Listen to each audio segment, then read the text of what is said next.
నాకు తెలిసి పోయిన జన్మల వీడు నేను భార్యాభర్తలం అనుకుంటా. అది కూడా అనుకుంటా, ఎందుకంటే మొగుడు కదా, ఫ్రెండ్స్ అనుకుంటా. పోయిన జన్మల వీనికి ఏదో మోసం చేసినట్టున్నా నేను, ఈ జన్మల సాధించడానికి వచ్చిన నా దగ్గరికి. అంతేనా? అంతే అంతే. ఎక్కడ వదిలిపెట్టాడు, ఒక్క సెకండ్ కూడా వదిలిపెట్టాడు. అందరినీ కొట్టి తన్ని సరిమేస్తాడు. నేనే కావాలి, ఇంకెవ్వరొద్దు.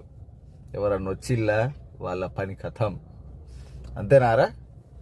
ఓ డైలాగ్ ఇసురుతాడు, రే మా డాడీకి నేనున్నా, నేను ఒక్కడనే ఉన్నా, ఇంకెవ్వరు వద్దు అంటాడు. పిచ్చి ప్రేమ ఈడిదైతే. సరే సరే సరే సరే, బయట చూస్తాడు కోసేపు. లియో, ఓ లియో, లియో ఏమైంది? ఇక